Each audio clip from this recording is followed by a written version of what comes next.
are listening to Cemetery Confessions, the world's #1 goth talk podcast.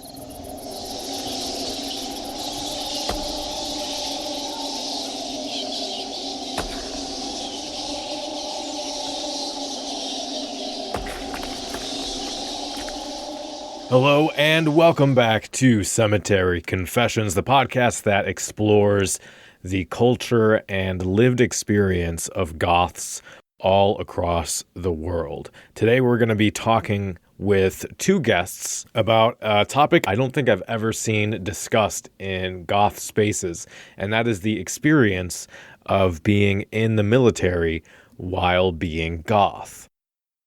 Over the years, Goth has had a lot to say about violence, and there's also been a lot of conversation about the politics of Goth and conversation about being Goth in non-Goth spaces, right? The sort of corp Goth conversation is something that's been a topic of discussion for years and years and years. And while we do talk about all aspects of Goth on the show, including music, I think one of the most interesting areas of discussion for me is identity and the formation of identity and how that coherency of self across time and across spaces comes to take place, and how that influences our behaviors in the world and how we treat each other. And obviously being part of Goth culture is part of our identities. So we're going to be talking today with Esmeralda, who has been a Patreon supporter for many years and is a lovely, lovely person. And we're going to be speaking with Dusty, who you may know of the band Vision Video. And we'll be talking about that interaction of identity between Goth culture and sort of Goth norms and practices and experiences, and how that transfers back and forth between serving in the army. So let's just get right into the episode and start the way we generally start, by asking how you came to discover Goth or alternative culture and what your sort of process of your introduction to that community was like. I didn't get into Goth until I would say my early 20s, maybe 19, 20 years old. And that was when I first went to Germany and experienced Goth clubbing culture there. And then I knew I wanted to be a part of it more than anything. Before that, I listened to a lot of metal and punk rock and had an appreciation for more morbid things. I would actually say most of my family's very morbid themselves. Mm-hmm. So, we grew up watching, a lot of old horror movies and reruns of the Munsters and Addams Family, things like that. So I had an appreciation for that aesthetic. Fantastic. My sister is also 10 years older than me, so in our shared bedroom there was The Cure, some sort of alternative new wave music from back in the 80s. That was just always playing in our bedroom sometimes. Yeah. And I didn't get to appreciate it much more until I was a little older, but I would say that's basically the rundown. Nice. Of how I got into Goth. What about you, Dusty? Yeah, so I think pretty similarly to Esmeralda, like I kind of got into it peripherally through my family. My sister was sort of into it, and my parents were, definitely like kind of into new wave sort of stuff in the 80s. I actually remember the exact moment where I kind of found it, which was I was flying up to Boston to go visit my aunt and uncle who live up in New England, and I was on this flight by myself, and I was listening to the old headrest radio stations that they used to have with the little, they'd like hand out like little earbuds or whatever. And Susie and the Banshees' Dear Prudence cover came on, and I was like, what is this? And it just like totally blew me away. And so that was like when the internet was kind of fledgling, and I just like searched about it and was just like so enthralled with this concept. But again, similarly to Esmeralda, like, my family was super into horror movies, and I remember watching like Pet Cemetery when I was like 8, and I should not have been watching that, but I like sort of slowly crawled into the room while my dad and my sister were watching it, and stuff like that really influenced me from a young age, and brought me into that sort of world, that again, the macabre, the abnormal, and the strange are prevalent, and I think that those things definitely are a gateway drug, so to speak, to goth rock. So, yeah. And I don't know what the crossover between these two things are, but the next sort of logical step, since this is what we're talking about, is tell me about how you ended up joining the military, when that started for you, how long you served, where you were stationed or deployed, all that kind of stuff. I came to join the military because I figured I would do well and it seemed like a good option for me. I grew up in a very strict and regimented house, and that's not a read on my parents or me dissing them or anything. It's just what it was. And I figured if I was going to be going into an adulthood being told what to do, I might as well get paid for it as well. And so I already had a lot of conditioning pre-going into the actual military itself. And they had the job that I wanted, which was mortuary affairs specialist. I had that job in mind simply because when I was in my teenage years, I thought I would go into the funeral industry.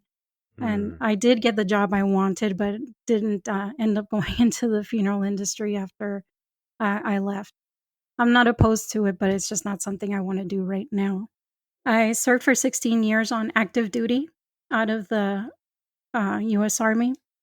I was stationed mostly out of Virginia in the Fort Lee area, and that's mostly known as a training post, but I wasn't on the training side. I was on the deploying side of the house. I was also stationed in South Korea for a year. I did a couple of years in upstate New York. And my last duty station prior to being medically retired was Fort Riley, Kansas.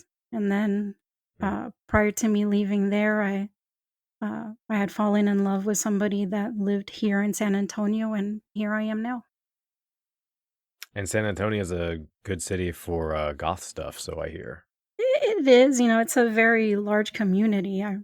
Yeah. That's for sure. Real quick before you move on, were you enlisted or commissioned?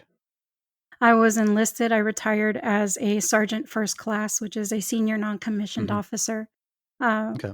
Also, deployments. I was deployed 4 times to Afghanistan and twice to Kuwait, though I don't really count Kuwait because it's Kuwait. But I definitely did plenty of deploying. And what about you, Dusty? My dad was in the Army. I was actually born in Berlin. My mom's German. My dad's American. And so I was born like right next to the wall. I grew up in a military family up until like, I guess, the mid 90s. And then my dad separated from military. I joined in 2007 when both wars were in full swing. Initially, I joined the Army National Guard here in Georgia as an enlisted rifleman and platoon or paratrooper, and I did that for a couple of years. Upon realizing that my unit was basically what's called Georgia QRF, which is a quick reactionary force, they were more or less stuck here in Georgia. They weren't going to be deploying, so I decided to try to go active duty. I realized very quickly, because that was when the housing market collapsed, that everybody was trying to go active duty because they were losing their jobs. I basically talked to my recruiter and he said, well, you're almost done with college, go get a commission. So I went from the enlisted side to the commission side, went active duty, and basically I left from graduating college in 2011, had a little bit of time off, and then went back on active duty in 2012. And from 2012 to 2016, I was stationed with the 2nd Cavalry Regiment as a rifle platoon leader, amongst other jobs. In the middle of that, I did deploy to Afghanistan as a rifle platoon leader. I was in Kandahar from 2013 to 14, specifically in Kandahar city out of Fob Walton, and redeployed back to Germany, and then separated from the from the active army in 2016, went to the reserves for a couple of years, and very recently I separated from the reserves as a captain, as a commissioned officer. So kind of complicated. I was actually a military spouse for 7 years. So I do have some experience in this environment as well, not being in the military myself, but being married within the military. So experiencing base life and what it's like to be a part of a military family. So I was married to an Air Force officer between basically 2004 and 2012. Lived in a couple places. So we did the moving around. We were in California and Colorado Springs primarily, and went through one deployment where she went out to Qatar for a shortish deployment, about 6 months. But so I have a little bit of this feeling as well, mostly from the commission side because she was an Air Force officer. So I was used to the sort of O Club environment and some of that, but I did have a lot of engagement and interaction with some of the enlisted members that she worked with and things like that, as well as just dealing with the military spouse network, especially during the deployment and the outreach that they do to deployed spouses to make sure they're able to, maintain the household and maintain that support while their spouse is not in the picture. And that's definitely a huge part of it. Like a lot of people, especially in the Army, I think in the infantry world, will minimize the spouse's experience, but it's just like unabashed sexism. I mean, like it is naked sexism that is pointed at the spouse who is dealing with something that is just as troubling as their, husband or wife being overseas. But it's usually, on behalf of the man who is deployed, looking back at his wife who, there's just so much like grief that these, especially women, have to deal with that I saw firsthand, and it's like pretty ugly, if I might say so myself. But some of the way the military handles that concept, because there is a lot of pre-existing sexism around it just in the military spouse, because as you said, it's assumed to be the wife that is the military spouse and the husband that is the active duty member. Which is becoming less and less true as the years go on. But it was very interesting as a military spouse going to the spousal events and looking at the support type things that they have on offer, and they're very gendered. It's really interesting how like a lot of the sort of spouse get-togethers are arts and crafty things or hula dancing lessons, stuff like that, which, thankfully, since I'm not very attached to my gender about any stretch of the imagination, I was fine actually going and joining in with these things, and I had a good time. But it is very interesting how that assumption is set up. But it was more of a subtle sexism. It wasn't so overt, and there definitely was a lot that the military organizations did in support of the spouse. There was a lot of outreach to help spouses when the active duty member was deployed. So I really respected how they treated it, but they do have some growing to do when it comes to the gender roles and just the assumptions about who is a military spouse and who is an active duty member. I can see the influence of all those hula hoop lessons in your goth dancing, Trey. Not hula hoop, not hula hoop, hula dancing. Hula dancing, that's what I meant. Yeah. That's There's a big difference. fantastic. Cool. Well, I did want to try and start asking some questions to tie these two things together, mostly around experience in and out of the military, I guess. So the first thing that comes to mind when I was thinking about this topic, and again, this is something that I don't have any experience in personally. I have a couple family members that are in the Army. One of them is a recruiter, and I'm not close to them at all. And I don't know a lot. But one of the first things that came to mind for me was the sort of, I guess when you ask people in Goth to talk about what Goth means for them, you usually hear them talk about the way it enables them to express their individuality and how it how goth kind of celebrates individual expression, which for me as an outsider seems to be necessarily the opposite of what they tried to train you to do. So I'm wondering how that impacted your sense of self and sense of expression, I guess, during and after service. For me, I would say I'm myself no matter where I am. As far as, standing out, I've often been told that I do a good job of distinguishing myself no matter what. I'm not necessarily sure that's a compliment, but okay. Um,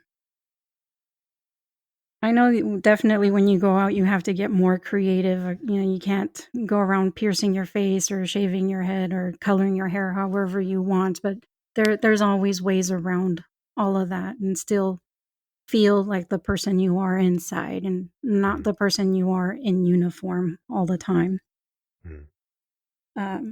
As far as when I got out of the military, I've known some people that hold on to it so tight that they still cut their hair the same way. They still dress somewhat, like they're still in some sort of uniform. And for me, I really didn't have that problem after separation. I've cut, colored, and pierced my face. I did it all. Not all at once, but I crept into it slowly, and I enjoyed the transformation along the way. In fact, when I took off my uniform for the very last time, I didn't feel bad about hanging it up. I felt good about putting civilian clothes on and thinking I would never have to put it back on again. I don't think I had that anxiety of having to look different after I left the military. I don't know if I answered the question. Or... Yeah, no, you did. Yeah. I just want to give space in case there was more you wanted to say, but yeah, absolutely. The end. Dusty, what about you? Yeah, so I think for me it was kind of a different experience because, like, when I first joined the Army, I was in college and I was going to a lot of shows here in Athens. And there wasn't really a goth scene back then. I was kind of more of like a mod, if anything. At the time, I was really into like Interpol, and I was wearing like skinny ties and like button ups and like massive eyeliner. But I've always been at core into goth. That's been like my main love with music and just goth and post punk in general. But when I went on active duty, I got over to Germany, and so much of my life was built around the deployment that we went on. As soon as I got there, it was like incorporating into, the social strata of this group of people that was going to be going to war together. Because in the infantry world, like, these are guys and girls that you're going to be, fighting and potentially dying with. Yeah. So the whole sensibility of fitting in becomes a bit more prevalent than I think some facets of the military, where you can kind of have some wiggle room to be a little bit more individualistic. And especially for me, I was a rifle platoon leader, so I was a leader, and I had 30, mostly kids. The average age of my platoon was 20.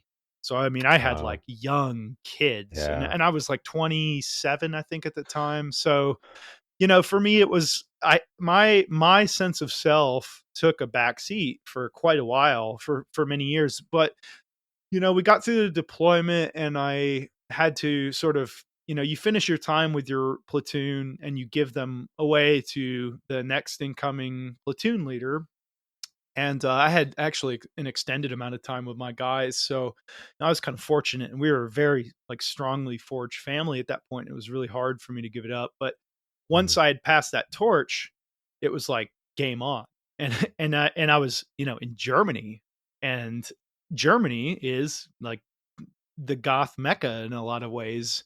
I think in a cultural sense, because when I think of goth, I think of the 80s club where people are like going crazy, and it's like really enriched, and it's not just this niche thing.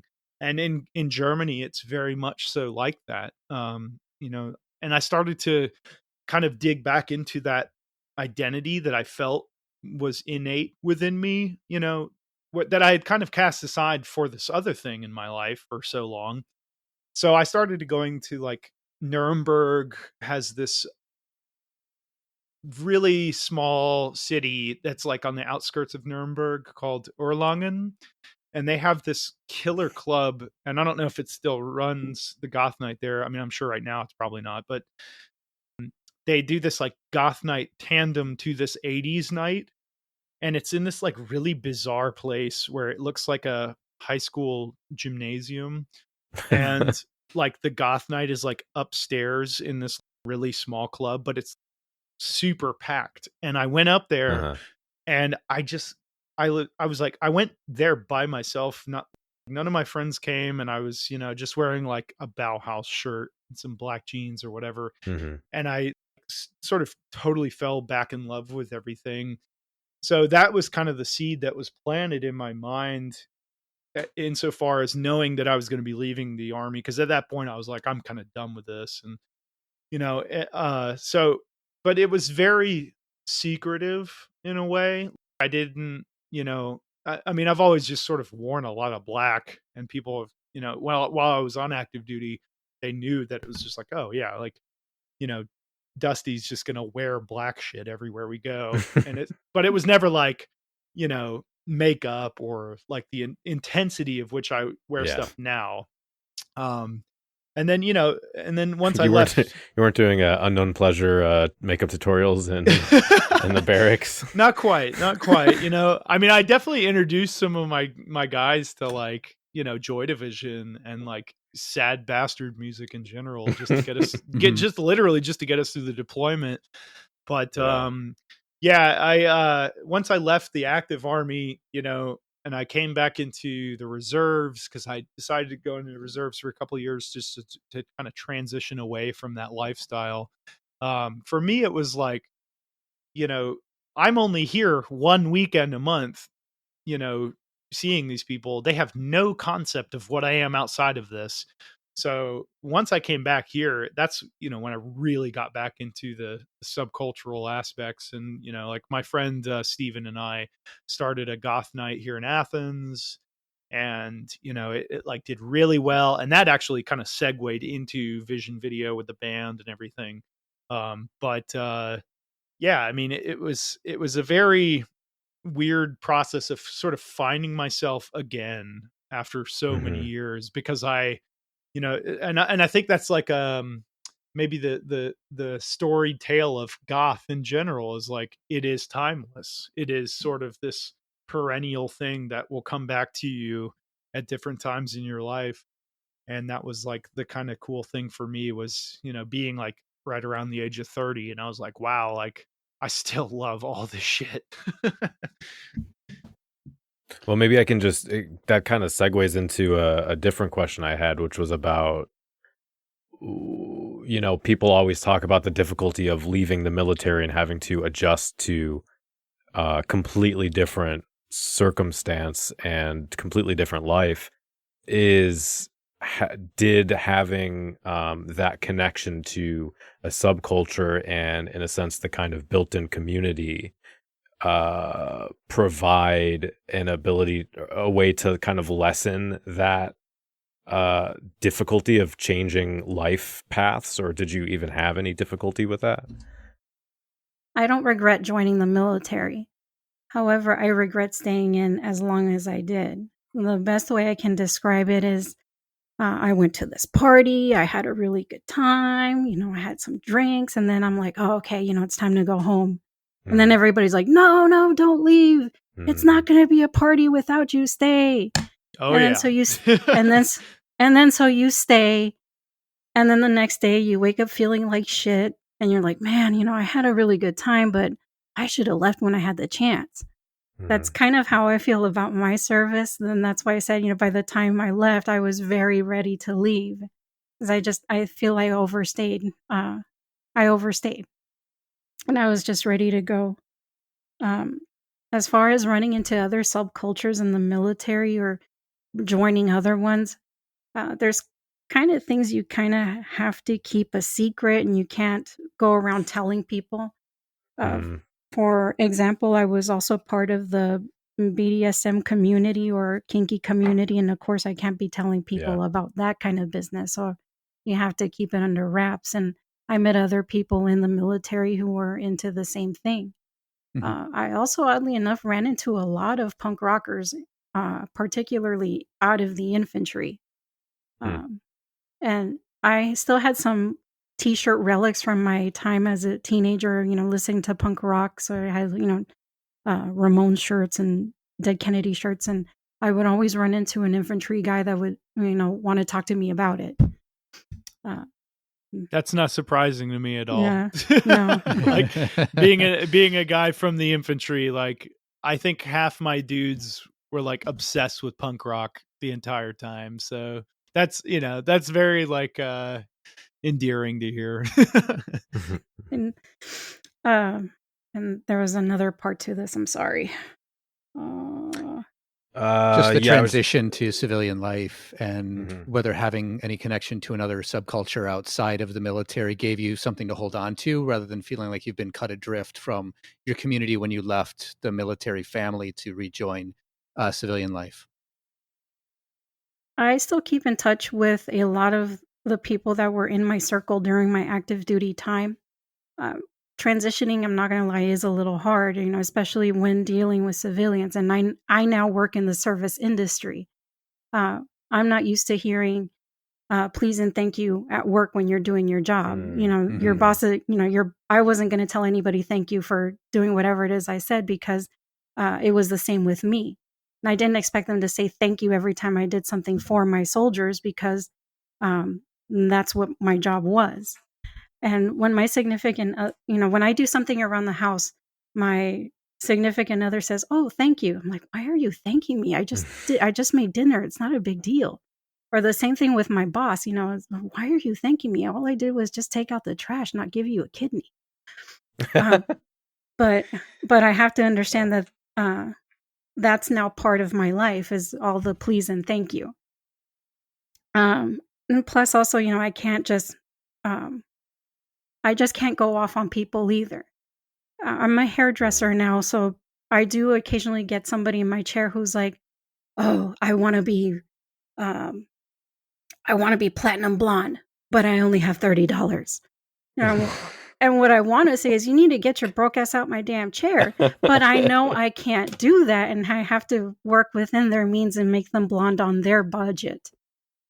I've used box dye for the last 15 years. I need you to bleach my hair completely white. Thanks. Yeah. You might not have some of it later.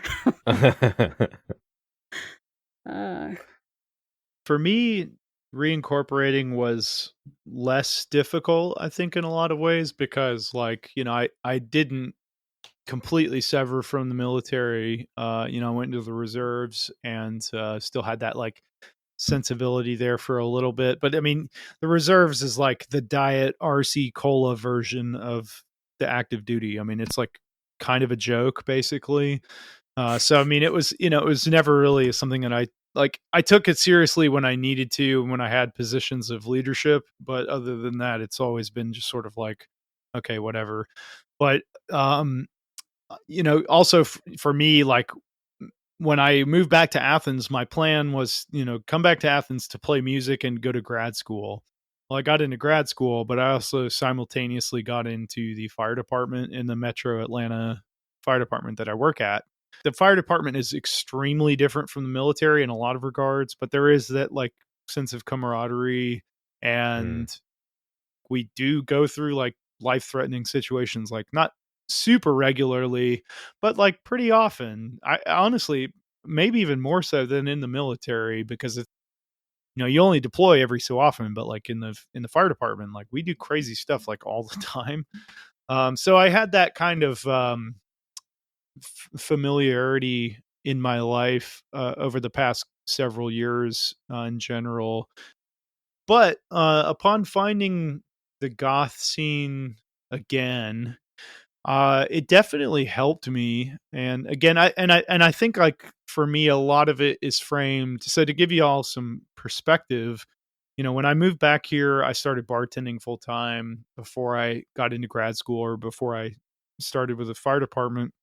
And I was working at the Georgia Theater, which I still technically do work at. It's just closed right now. But I was bartending there, and my friend at the time was the bar manager, and he was like, "Hey, let's do a goth night." And I was like, "Has Athens ever had a goth night?" And he's like, "I don't know." So we just like did it, and it was so funny because I was like, "Is anybody gonna come to this?" Because we're like deep in the South. I mean, we are a little blue dot in a sea of red.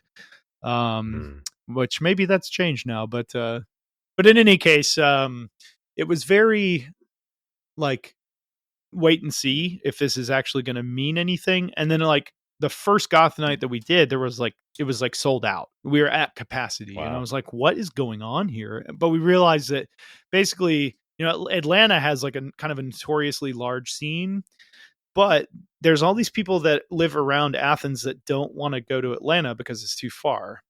But there's a bunch of weirdos that live out in the woods outside of Athens, and they want to go 30 minutes, not 2 hours. So they all came to our goth night. So yeah, sort of establishing that community was really cool because I got to meet so many good friends that are like some of my best friends now.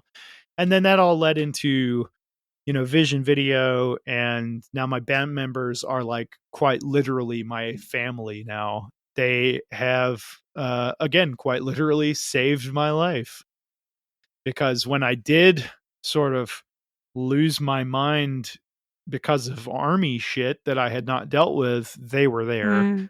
And I think that if I had not had that sense of community through the band and through the goth scene that the small thing that we fostered, I probably would not be around. Actually, no, there's no probably about it. I would not be around 100%. Yeah. And so, it's very meaningful. And I think that's like Sebastian Junger, who wrote War. It's a really good book about the Korengal Valley. It's like pretty famous book. He like went on to say, like, once you leave the military, it's all about finding your tribe. And I think that's like sort of an axiomatic thing with any sort of cultural shift on that level, where you go into something where you just suddenly have this vacuum in your life. And I think that's like where subcultures have always kind of taken plant with people. You look at like the English kids in the late 70s, like mid to late 70s, they were just like absolutely destitute and poor, and they were looking for some meaning, some thing to wrap their arms around, and they found punk rock, right? And that evolved to goth. And so there's obviously, I mean, that's like very nebulous and esoteric for me to say, but I think that there's like definitive themes that we can find in the meaning of like why we're all obsessed with this stuff. It's not just because we're like, oh, I like spooky stuff. Yeah. Yeah. What's the kind of going back to that connection between your service and the fire department? Were you drawn to that job? Like, what's the connection there? Is it, is it a desire to help people, or like? Yeah. So it's kind of multifaceted. I would say that's most of it for me, is that I felt kind of bad about being in the infantry, and I had this very like strange moral breakdown, where I realized like the people that we're like up against in Afghanistan, most of them are just like farmers, or like, they're not like hardcore Al Qaeda Taliban. They're like, young teenage boys that have been paid off to fight, or else they'll have their families killed or whatever. So for me, I wanted to do something that was like the antithesis of that. And I originally had gotten into grad school to be a social worker, but then this like regular at my bar was a firefighter, and he was like, "Hey, you should go do this because you'd be really good at it."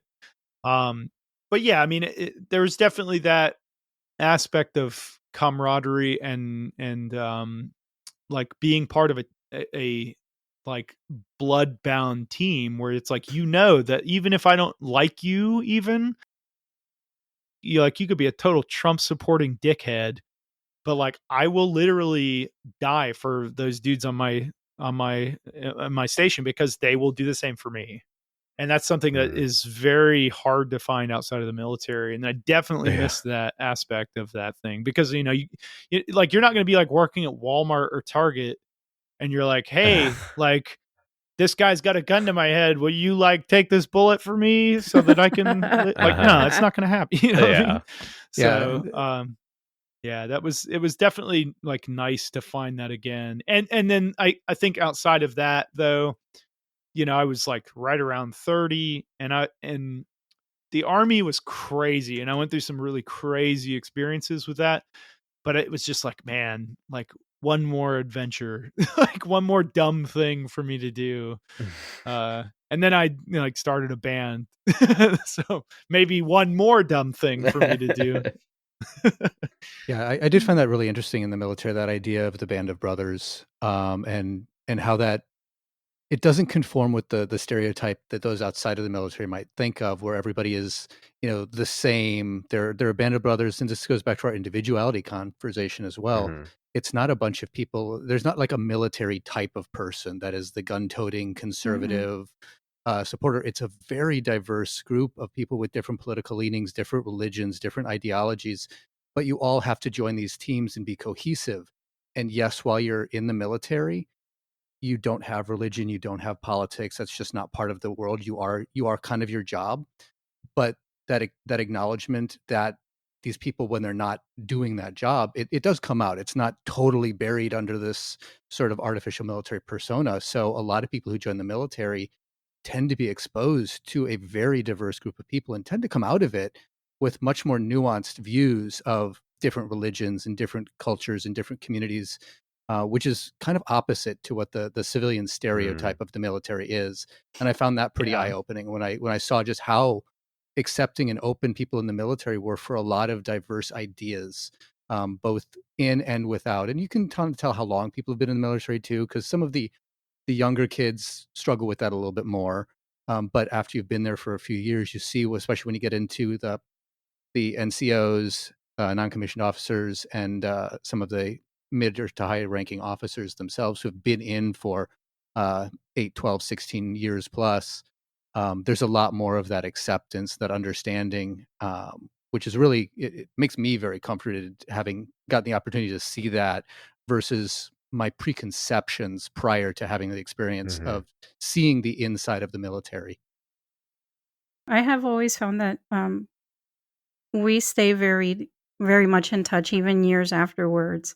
There have been times where I've had somebody who I haven't talked to in like years calls me in the middle of the night wanting to talk, and I'm there to answer the phone, and other people have done the same for me. I've known that I've gotten very close to some of my subordinates more in a matronly type way. I would say I became kind of like a secondary parent at times, because you do have young people that come from broken homes. So you're having to sometimes teach them things that you would expect their parents to have had taught them, and they didn't. Yeah, well, I can kind of add to and ask a question about both of those things, sort of the misconceptions of people that don't have that experience of knowing people in the military. And well, I guess in a minute I'm going to ask about the responses you get from other Goths, but before I get to that, I think one of the reasons that people have these misconceptions is because they conflate the military industrial complex with the context of individual experience. Like you were saying, where you have kids that join because they seem like that's the only way they can survive, or they come, Dusty, like you come from a family that venerated military service. Some people, it's just like that's the thing they're expected to do. Right. But you do have people that come out of the military and then end up joining leftist activism groups and stuff, and like have a different perspective on things. But I've heard people talk about the military in a way that there's this idea that it brainwashes you into either worshiping the state and imperialism, or turns you into like some horrible person. And what frustrates me about that is the people that say those kinds of things on the other end of it don't ever talk about like the very real emotional cost that happens to veterans too often, that they don't have support for that. And so they're criticizing this thing without providing any ways to try and heal and help people, and they're just demonizing people in inaccurate ways anyway. So I guess all that to say, I get the question I wanted to ask was based on I think what I put in my notes was the personal experience I had with a previous coworker who had been deployed to Iraq, and he was always friendly with me, but there was this moment at a party at his apartment where he had this conversation with me about how he really struggled with not hating his Muslim neighbors because that's what he was trained to do for so long. And he told me that he couldn't get over seeing them as the enemy. And I think at the time I was young and ignorant. Looking back, I think probably the dude was racist going into the military and then just reinforced that racism with experiences. But I wanted to see if both of you could kind of speak to these misconceptions that people have of these negative stereotypes, I guess. Well, during my first deployment to Afghanistan, I had a lot of interaction with the local population or the local nationals. And that was like almost every day at work, because I did a few things that were outside of my general scope of duties. And part of that was helping to run the Afghan National Army's warehouse, where the soldiers went for basic training to receive all their initial gear. And quite a lot of the NCOs in the Afghan National Army were there because they were patriotic, and they weren't, like these hardcore Taliban guys. They weren't religious extremists. Mm-hmm. All they wanted was for their country to be liberated and have their people live in peace. And I did meet a few garbage people, don't get me wrong, but that's going to be anywhere and everywhere I've ever been. Yeah. Yep. I don't believe I have that hang up. In fact, I would say I'm comfortable saying I don't have that hang up. In fact, I still talk to one of my former interpreters from that time there. Yeah. So for me, it's much of the same. I was in Kandahar City during a very pivotal time. That was 2013 to 14. And basically my entire job as a rifle platoon leader was to provide presence patrols, which is just like literally you walk around looking for the Taliban, just showing that you're out there, and denying them access to terrain. We would do a lot of that in the outskirts of the city of Kandahar, but a lot of it was within the city itself. But regardless of where we went, we pretty much at that point in time, we were sort of teamed up with the Afghan National Police that were stationed heavily in the city. So everywhere that we went, they went, and vice versa, on a daily basis. We got to know those guys pretty well. And I got to trust them in a way that I trusted my own soldiers. There's always... So the Afghan National Police and the Afghan National Army, it's not like how we have the military where you like sign this, contract where it's like binding and you can't get out. They literally like you show up and you get paid. And if you don't want to show up, you don't show up, but you don't get paid. And it's like kind of like weird in that sense, because it's very, inshallah. Yeah, it's very, inshallah. It's like basically means like God willing, more or less. So like these guys will sometimes show up, sometimes they don't, and then so you get this like rotating cast of characters. So there's always like the new guy, and you have to kind of keep your eye on them because you don't know who that guy is. And Mhm. there was a big insider threat, so there was always like this suspicious eye that I had to cast, but it was never like in a cultural sense. And some of my fondest memories of being deployed to Afghanistan and traversing the battlefield, so to speak, were, like spending time with these guys and getting to know them and just like sort of exchanging stories and learning about their culture. And then for sure eating with them because the food is like fucking ridiculously good. And Mm. I will eat Afghan food like any day of the week.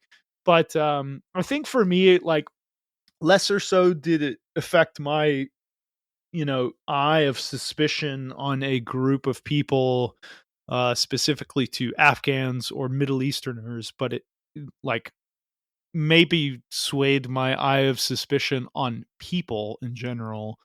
When Mhm. I came back, I was terrified for a while to go into like large public gatherings just because it was like, that Yeah. was where Yeah. the bombings happened. That's where the Yeah. IEDs occurred. That's where the suicide bombings happened. And so for me, it was less like slanted at the culture, it just slanted at my lens of experience, and that was the hardest part to get over. Mm. Yeah, that makes Yeah. a lot of I sense. think there's also just a real different feeling with especially things like the Iraq or Afghanistan conflicts compared to what a lot of people view of as the way we treat our enemies in war, which primarily comes from your World War I, World War II, that sort of thing, where in Right. order to have that full on war with a country, you had to basically dehumanize the enemy. Japanese were not people, Germans were not people, Italians were not people in those wars. They were the enemy. We had all those nasty, uh, propagandistic posters and nicknames and all that stuff, and that had to change a little bit with Vietnam, which was kind of getting towards Iraq, where you were fighting the Vietnamese, but you were also helping the Vietnamese. So there was a lot of that, and my father was a Vietnam vet, so I've heard a little bit about that and having to, you know, you go into town and you're dealing with the Vietnamese as shopkeepers and restaurateurs and just civilians, and your idea is to protect them, but then you also in those same towns sometimes they're also the enemy and they're attacking you. And you need to be careful. And then the Iraq and Afghanistan conflicts we're bringing that even higher because not only was the military expected to be fighting against the Taliban or Al Qaeda or whatever the insurgency enemy was, but they were also tasked with winning the hearts and minds and embracing the Mm. culture of the local populace. So you had that dual mission that I know was really hard for the military because that's not really what you're trained to do, and that was a thing that you just had to do in this theater. Yeah, it's definitely so. There's like when I was getting ready to deploy, they had this concept. It was called the 3 block war, which was on block 1, you're going to be handing out books and pens to children. Block 2, you'll be actively engaged in a kinetic firefight, and then on block 3, you're building a well. And that was, Mm. that was very much so the prevalent mindset. And I think the military, a lot of people demonize the military completely, and I think there's a lot of things wrong with the military and the way that they view the world. But Mhm. my experience was definitely there was an extreme attempt to preserve life when Hmm. possible, especially Mhm. civilian life.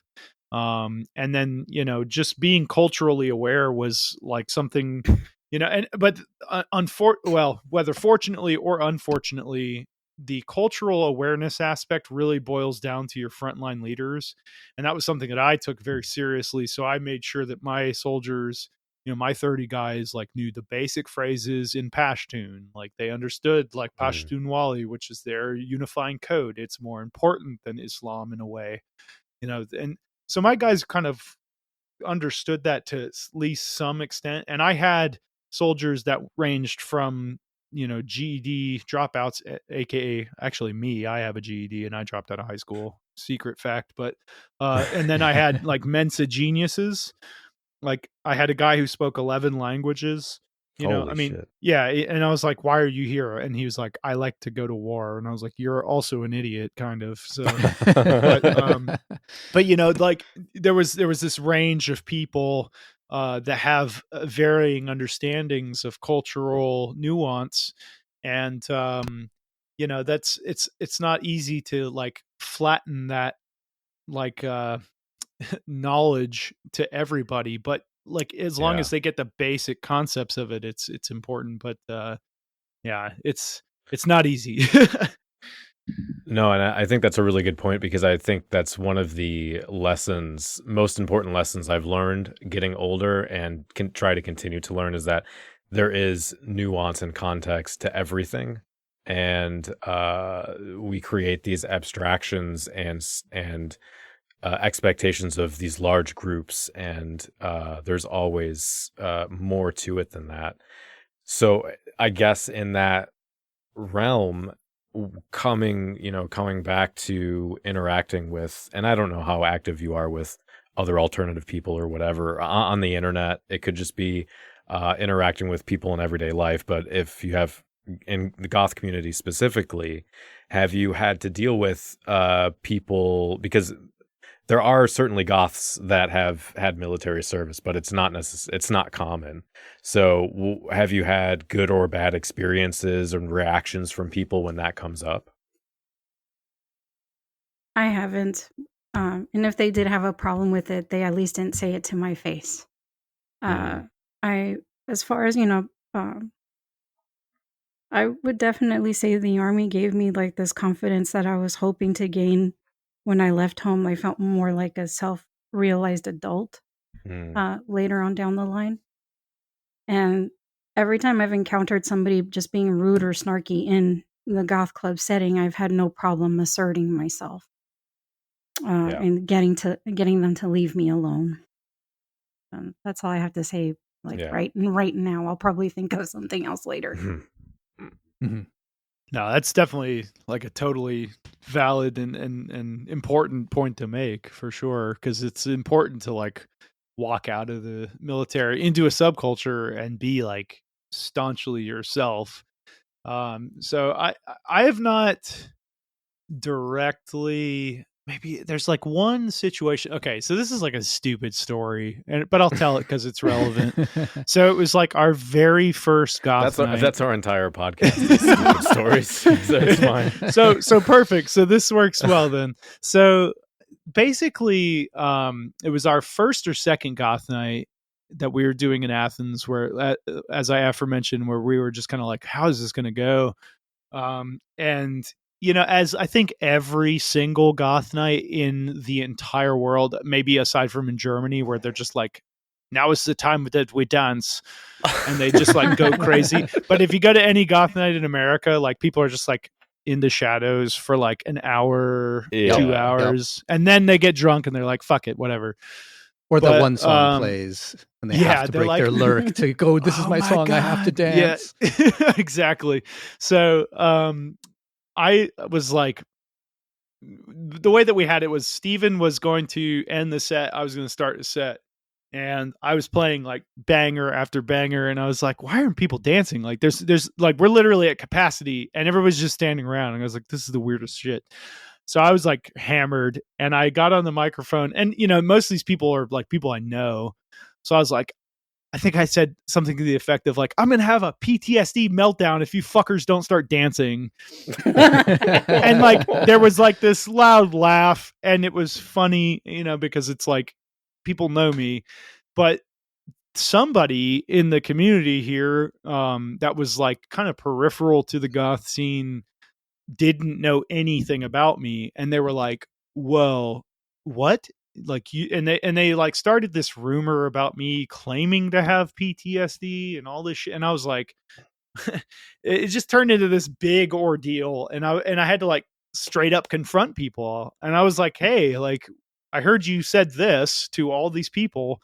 And they were like, well, I didn't know. And I was like, yeah, okay. So now but other than that, like, I've experienced a lot of younger people online insofar as like with Vision Video, in the promotion of the band, so part of our mythos is my backstory, and a lot of the music that I wrote in our first record that's coming out here in a couple months, it's like almost entirely predicated about my struggles coming out of the war and reintegrating into society and finding like normalcy again.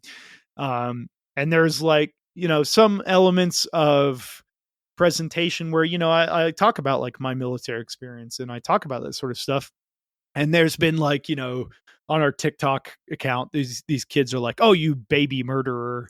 And I'm like, "Okay, like whatever. You're 16, so I'm not going to even like really go into this with you, but like I usually don't. I usually just sort of just go whatever. But every now and then I'll, have like one too many beers and I'm like, "Look here, child, like you don't know anything, blah blah blah." But like ultimately I understand their frame of mind, because especially nowadays where the government is so like absolutely fascist, like, I mean, up until like literally right now, we're living through the change of hands. But, I understand like why they have this knee jerk reaction to anybody that has been part of the system. And it's hard to like describe the history and the nuance and the fact that like, when I was in Afghanistan, like I didn't agree with a single fucking thing that we were doing over there. My soldiers constantly asked me in 2013, they're like, "Why are we here? Like, we are going out here every day on patrol, risking our asses for what?" And I was like, "I don't know, man." Like, I mean, I try not to be like totally nihilistic and blunt with them, because, you have to keep morale as a leader. But ultimately I just tell them like, "Look, man, like it doesn't really even matter, because the only thing that matters right now is that you're watching, Private so-and-so's back and my back. And that's it. We're going to get out of this together." But it got harder. On the task at hand.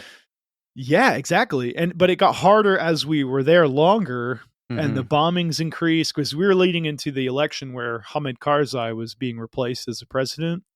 So, the bombings increased, the suicide bombings, the IEDs, all this crazy shit just was like constant. And fortunately, like nothing really that bad happened to us at all. Like nobody got hurt, nobody got killed. And my platoon, my unit suffered casualties, but it got harder and harder to just like tell these kids like, "Hey, I know we have like 3 weeks left here, but like, guess what? We're going to like the least friendly neighborhood in Kandahar, and we're going to go like walk around for no fucking reason whatsoever. Because this like commander wants to like get his jollies." And, I mean, it was shit like that, but that, to kind of bring it full circle back around to the goth stuff, that really made me feel like it made me realize that all of that music that I loved was saying some of that stuff about these like institutions, looking inwardly, but also looking at the system that an individual exists within. I think a lot of like, goth music in general, coming from the punk realm, had that like disdain for the system, but was looking at like the effects on the individual. And that's like what it really did for me, was like, I was like, holy shit, like I am living in the military industrial complex and I totally disagree with this, but like I'm stuck in it. And not only that, I am responsible for the lives of like 30 dudes. And how do I like keep them from just like literally killing themselves? Yeah. Because it like got down to that point a couple times where I was like, dude, you just got to keep your fucking head for like 2 more months and then we're out of this place. Yeah. So. Right. Yeah. You're stuck in the machine with this military industrial complex, but you are still all people, and you care for your platoon mates and your unit, right, your fellow unit members, because they're all people and you care about them. and you're all kind of stuck in it together. And that's where a lot of the camaraderie comes from in the military as well, whether you agree with the whole mission or not. And some do and some don't. But what really matters is, and what keeps the whole unit cohesion, is that you're all there for each other. Whether you agree with the mission as a whole, that's just what you're Right. doing. But your purpose is to be there for your brothers and sisters. Yeah. And I think that can translate to the goth scene in a lot of ways. I mean, again, not to be like too esoteric or nebulous, but like there's always going to be this like extreme and egregious difference of like what goth is. Like this like posited question of like what is goth has been on the internet since like the fucking 90s. Like this ridiculous argument, when in reality it's just like it's a music-based subculture with like a moderately identifying aesthetic, and that's as simple as it gets for me. But like you can go into any goth club and like you're gonna find at least a handful of people that you get along with and that you identify with. And I think there's some cool like synchronicity like between the military and subcultural scenes. And I assume that's like the same with punk or whatever other subcultures are out there. Well, to kind of jump off that, this one of the other questions I had was that the way military service is generally seen as political in some ways. And actually, Dusty, you kind of answered this when you were talking about the music that you were listening to, but do you feel like, what's your perspective on that? Is goth political, or in what ways is goth political? Always got to rile up the comment section, huh? Yeah. To be honest with you, I've had less political discussions in the goth club than anywhere else. Mm. I'm not going to lie and say yes, it's political, because I've never really had that experience. Mm. And I think that's funny because I think that comes down to the diversity of the goth community, because I think every time I'm in a goth club, I've had a political discussion. So it's just kind of, who you're hanging out with, I guess. Yeah. There's also a question of what you're interested in talking to as an individual. Yeah, exactly. Because, Yeah. I might start political conversations with people, or I happen to hang out with people who I know are invested in politics. And so we'll have those conversations. But I also know many people who don't actually care. And so I don't really talk about it with them. And we just deal with, oh, hey, the song is great. And, oh, isn't that fashion amazing? And the aesthetic side and the musical side of things. So it's very. Yeah. How do you get your hair that high? Yeah. Yeah. What glue are you using in that Death Hawk? I think for me, and as a band in general, like we're a pretty unified front. Like we are all on a varied spectrum, but we are all unified in the fact that we despise Donald Trump and the current Republican regime. And so we've been very outspoken as a band, insofar as making sure that people understand that, like, if you are supporting this mindset, we don't want you at our shows. We don't want you to show up. We don't want you around, because I would rather lose, ticket sales or streams or followers or whatever fucking bullshit metric, to not identify with this like outspoken fascist ideology, which, I mean, I'm a well-educated person. I have a degree in religion, but it's basically a degree in history. And, for you to tell me that these idiots don't have like fascist ideologies, like I'm gonna refute you on every single aspect of that, because the control of the media, the unified uniform that they're, with all the Trump gear, the cult like religious fervor. I mean, there's so many things, the xenophobia, the homophobia. There's so many aspects of this stuff that that history, not just my opinion, but history is going to show you that this has happened before, and we need to be careful that this doesn't happen again. So, and that boils down to, like, even now when we don't have like goth nights, Steven, the guy who runs the goth night here in Athens with me, we've been very, very, very serious the whole time. Like, we are LGBTQI plus friendly. We do not tolerate xenophobia, homophobia. We do not tolerate ableism, like anything of that nature. We don't tolerate it. We want it to be comfortable and open to everybody. And when you start to allow political ideologies that infringe on those abilities for everybody to be participant, well, that's where I take issue. Because, like, if we're going to get down to brass tacks on like where you want your tax dollars to go on like railroads or infrastructure or like blah blah blah, like I don't care, man. Like that's we can go tit for tat all day on these eaches, but when it infringes on human basic rights, that's where I take very significant issue, and I will be the first person to stomp my fucking boot down and say, no, that's bullshit. So, I think while I say that, I'm not ever going to hang a sign up above a goth night that says like Republicans not welcome, because, ultimately I think we are in such a polarized society where if we don't allow for some level of like meeting in the middle and discourse, it'll never happen, and we'll just continue to split apart.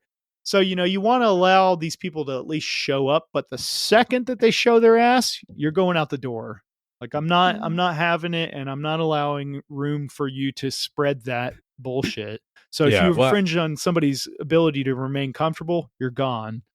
I mean, there's a time and place for that, whereas like at a goth club, it is kind of this safe, sacred space, and it's not the right time to try and debate fascist ideology, right? But I do agree that there does have to be some discussion, like just from my own personal experience when I was younger, because of how I was raised and my environment and stuff. At one point, I was listening to like Alex Jones and just had all these really fucked up perspectives that I've had to work for a very long time to and continue to analyze and reflect and decolonize myself. But that never would have happened if there wasn't a possibility for conversation and people to show me the error of my ways, I guess. And there's the sort of theory and ideology and philosophy behind different ways of thinking. So I do think we can't just completely cut people out in a sense. I mean, certainly I do think also the onus is on the sort of people that have power in society, which still are straight white men, to drive that and not to put that burden on the people that are already being oppressed by those ideologies in the first place. But anyway, right. Yeah, it's really crucial to have those spaces where the dialogue can happen that are open to everybody and to all ideas and all ideologies. But the ground rules just need to exist because it needs to be a space for dialogue, not a space for proselytization, not a space for demagoguery or anything like that. It's an honest dialogue where you share your views, and then the person receiving them, whether they agree or disagree, remains civil and polite about it and listens, hears, and expresses their own feeling, and hopefully the other person is also listening and hearing. And that's the only way we can get out of this increasingly polarized world where people are creating their own in the negative connotation, safe spaces on both sides of the aisle, where it's just a silo of an echo chamber where you hear nothing but people that agree with you. And the more you sequester yourself in those environments, the more extreme those views get, because they just get amplified and it snowballs as your whole worldview is just people who agree with you. So your mindset becomes, well, everybody I interact with on a daily basis agrees with me, so everybody in the world must. So the people who don't are this weird fringe minority and need to be driven out of society. And that is completely unhealthy. And it's happening all over the place. I wanted to talk quickly about violence, and I guess this is sort of in a way, a misconception about, well, I mean, the idea that the military is inherently violent and how that relates to goth. And I wanted to sort of frame it through this, through Columbine, because that was a big deal before, unfortunately, school shootings kind of became normalized in America in a strange way. But when that happened, that Goths are violent trope kind of exploded into the mainstream for a while, and you had people like Voltaire going on a Fox News. There were whole editorials being written for major newspapers, either from Goths or about Goths and violence. And I actually, as an example, I pulled a quote from one of those. Let's see. It said, here's the quote. What separates Goths from the killers in Littleton is the simple fact of violence. Goths do not condone violence as part of their subculture. There's a difference between talking about violence, destruction, and death and actually practicing it. So I think there's probably two ways we could go with that, with either talking about whether or not Goth is still seen as this kind of pacifist counterpoint to punk, and then, or if we were to accept that Goth is somehow inherently nonviolent, how that fits into the role of being in the military. As far as Goths being violent, I think it depends, or not violent. I think it depends on the climate of the city itself. I have found Kansas City Goths to be some of the most friendliest people I have ever met in my entire life. Like, if you were to clone SpongeBob and make him Goth, that would be Let's do that. That Kansas sounds City great. Goths. That would be the Kansas City Goth scene. Here in San Antonio, I wouldn't say they're violent, but they definitely are not afraid of confrontation here in San Antonio. I haven't seen any Goths like purposely picking fights, but I've seen some of them end it. That's for certain. What else was part of this question? So part of the question was just the idea that, is the military, being in the military, is there an induction into a culture of violence there that might be in conflict with the pacifistic idea of Goth, or is that another misconception from those outside the military as well? No, I would say it's a misconception. I don't go around smacking people. That's just not what I do. But at the same time, I know how to defend myself verbally and physically. Yeah. That answers that question. Yeah. Yeah, for me, it was a bit different. Esmeralda, I'm not sure. Obviously you have like a support and logistics background. I'm not sure what your MOS was directly, so I don't want to speak on your behalf. No, it was mortuary affairs. 92 okay, months. so it's considered okay. It's considered logistics. Right. Okay, gotcha. So for me, being in the infantry as both enlisted infantry and as an infantry officer, like, there is no two ways about it. Like, our job was to kill people. I mean, it is to destroy, close with, engage, and destroy the enemy, which is a fancy army way of saying kill people. So this is something that I don't talk about super often. But, when I was in infantry school as an enlisted soldier, I was totally, willing to and ready and willing to go into battle and do that, And then when I sort of had some time in college and I was going into my commission as an officer, I had a lot more mental space to think. Because very ironically, the Army was like, "Oh, before you graduate college, you have to take this military history course," and I ended up taking it with this this professor who was like very libertarian kind of guy, but he was very moderate, and he was talking constantly about like the military industrial complex and like how we are where we are now and morality of warfare and all this sort of thing. And I started to really question like my ability to, take somebody's life. And like, I never killed anybody, but I almost did at least twice. There were two, maybe three times, but two especially moments where I was like finger on the trigger. And it was very gray area kind of things where it was like protect my guys or kill this person kind of thing. So you don't walk away from that without some sort of residual after effect where you've like literally, I mean, I've had my finger on a trigger sighted in on an ACOG scope on somebody's head, you know, Mhm. and it's not like something that I'm proud of. Like I certainly hope I don't like pass that off as something that's like, oh yeah, it was super cool, or you know, like Yeah. it was the worst fucking day of my life when I had that Mm. happen.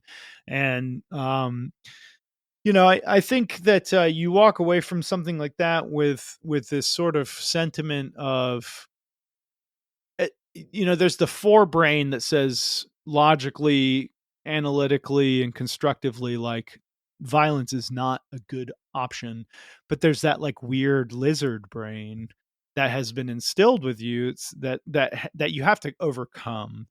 And fortunately for me, that lizard brain has been suppressed because my forebrain was able to defeat it many times. But there's, you know, there's always this like remembrance of the indoctrination in the infantry that says like kill kill kill, Mhm. you know. And that's something that really made me contend with society and just like have a difficult time reintegrating, was Mm. because it was like, how do you tell somebody that, you know, Yeah. how do you get comfortable? And now I'm obviously pretty comfortable because I've spent years in therapy, and through my music and through the catharsis of everything I've done for the past couple of years, I've been able to learn to healthily deal with that. But you know, when you're a young guy or girl and you're separated from that reality where everybody gets it, and then all of a sudden you're in a place where nobody gets it, Yeah. Mm. like it's just fucking wild. So but inherently I think that, you know, goth is non-violent up into the point where it will defend itself, you know. And I think that's like any kind of subcultural thing. Like, you know, you go to a punk night or a goth night, if somebody is like causing violence upon you, Yeah. like I would have no issue defending myself, but I will never like project violence ever again. And that's one thing that I learned from my experience with all of that, is that, you know, the projection of violence on behalf of anything, like preemptive projection of violence, is like it is so disgusting and horrible that I have zero interest in that. And begets more violence anyway. And it Yeah, it's absolutely begets counterproductive. violence. Yeah. Yes, Yeah. You, 100%. you kind of have to think, you know, being in the military is not normal. You join the military, there's something a little wrong with you, you know? Yeah. You know, you're willing to accept a job where you could be killed or maimed, and that's just going to be part of something you're going to have to accept if and when it happens. Hopefully it doesn't, but you know that that's the worst case scenario. Right. Yeah, and it's I think that that sort of mindset never leaves, but it's something that you can learn from and that you can grow from. Um and it oftentimes causes like this extreme tumultuous time. And I like, not to sound like conceited, but like I'm well educated. Like I understand the scope of history and sociology and religion and all these vying factors that like weighed on my personage. But like you Mhm. take an 18-year-old kid that Yeah. like barely or did not graduate high school. Again, I am a Yeah. GED recipient, but you take an 18-year-old kid who doesn't know much of anything outside of Mhm. his hometown, his or her hometown, and then you put these like internationally prevalent vying forces on their soul, Yeah. and then you say, well, okay, you're done with the military, like see you later. You know, that's it's like fucked that we ask Yeah. that of people, Yeah. and then we like barely take care of them. Yep. But Mm. yeah, I mean, again, to the effect of the goth scene though, I think that the sensibility of the macabre and death and even violence, it is a more contemplative view of it. There's not like Mhm. this like obsessive fascination with death. to the point where, you know, you're going to project that forward and to like make that happen. It's, you know, we're all, I think if you are unequivocally, anybody that's in the goth scene is like somewhat fascinated by the macabre. I mean, that's like the inherent nature of of the music and the subculture. But you know, I don't think that outside of the people that don't understand it at all, and probably, you know, they may not I think a big problem was like in the 90s when goth got sort of culturally appropriated because of the shootings and everything. You know, people just saw like black trench coats and they were just like, oh, well, what can we grab onto that we can understand? Well, here's this subculture of these weird kids, you know, listening to this like morose music talking about death. You know, Marilyn Manson is like peripheral to this thing. Let's just latch on and they just like simplify it by calling it GOTH, boom, goth, done. There it is, you know, and that's the way that they can comprehend it, because it's easier for them to understand this oversimplification than this complex reality of a enriched subculture. Yeah. It's a duster, Mom. It's not a trench coat. I promise. It was interesting. Sorry, go ahead. No, it's, you know, as far as like when I see or hear young people saying, oh, they want to join the military, and I typically tell them, if you watch Full Metal Jacket and that's the movie that makes you want to join the military, maybe you shouldn't. Yeah, definitely. Or actually, I just tell them, please don't. Literally, my relative told me that was why he joined the military. So yeah. Wow. Oh, yikes. Yeah. No. I don't talk to him. So you should send him some like Lush bath bombs or something. Maybe some that are like shaped like grenades or something, but smell like peaceful things like chamomile and lavender. Yeah, you got to bring them down easy. No, it was interesting that you said they made you take a history of the military college course, and my first thought when you said that was, why the fuck don't we do something like that for cops? But that's a whole other discussion. It's a story for another day. There isn't a college course for cops, is why they're trained separately. And yeah, it's like 4 weeks of training and you're good to go. Yeah, here's your gun. I went to school for a whole year to learn how to cut and dye hair. I think I did more school than a cop does. Oh, definitely. Yeah. In Germany, I think you have to go through like 2 years to be a police officer. And I'm like, why the fuck are we not doing that here? Like, there's zero reason, you know, where like the not to go too far off the handle, but like, you know, that situation that I mentioned earlier was a situation where we had a report that the area of operations that we were in, there was these like 2 young military age males on a Shiriki, which is like sort of a motorbike, and they were suicide bombers, and they were coming to hit us directly. And this was from our intelligence community. And because of our rules of engagement, they came down this alleyway at us, but there was like a big barricade, so they couldn't get at us. And I was like about to shoot them. And I stopped because I was like, well, what if they're just these teenage idiot kids that are just going down the wrong alley? And, you know, fortunately they figured it out and they left. And I think they were the suicide bombers, but what if, you know, and I will always rest easy on that decision that I made. But that's the problem with, you know, cops in America, is that they're not trained to have this strict ROE, this rules of engagement where they have to make those decisions, because, you know, we just find local yokels and give them a gun and a badge and say, here's ultimate power. You make life and death decisions every day. Yeah. There you go. But again, I don't want to get too far into that. That's fine. Our YouTube comment section's already fucked. It doesn't matter. I love it. Oh, Trey, I do want to get your opinion on the relevance of violence to Goths, but I did have a couple thoughts as well. But I don't know if you want to share anything. Absolutely. First.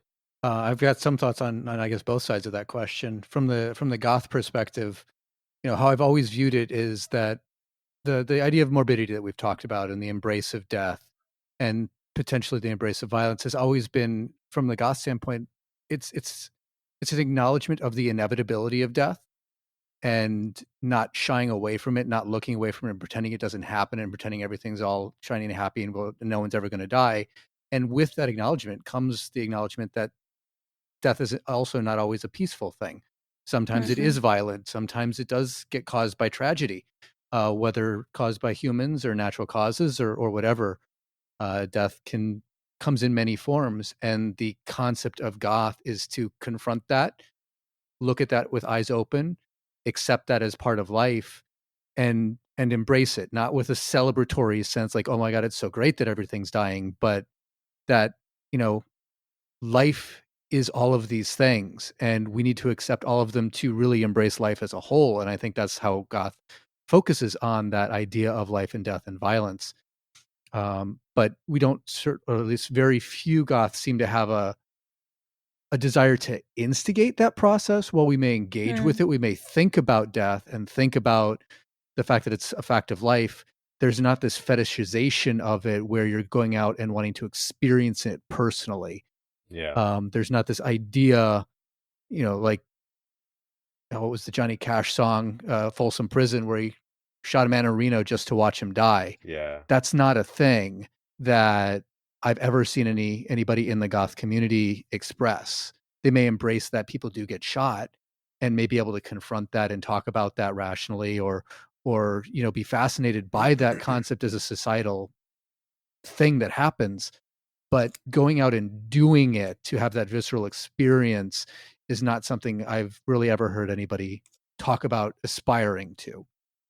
So that's kind of where I view that as not really a pacifistic or a nonviolence, but the focus isn't on perpetrating the violence. Yeah.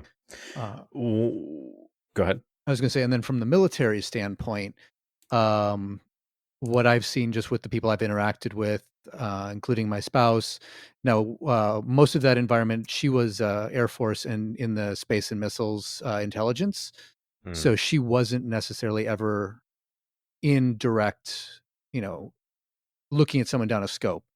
She was, however, looking at somebody within a drone camera and having to make that call too, because that is still a person who's doing the fire command on a drone, and that everyone talks about how that's, it's like a video game and you're distancing. And while that exists, everybody I talked to who were working within her group, and including herself, that was also a very harrowing experience, because they still acknowledged, it was a grainy video and it was black and white and whatever, but it's still, they acknowledge that's a person there, and that is a major decision to make. And thankfully, at least while we were together, she never had to make that decision. But there were some points where she came very close to it. But my view of the military has always been, violence is not an end to itself. It's a means. There's a mission objective in the military. And that mission objective isn't necessarily to kill a bunch of people.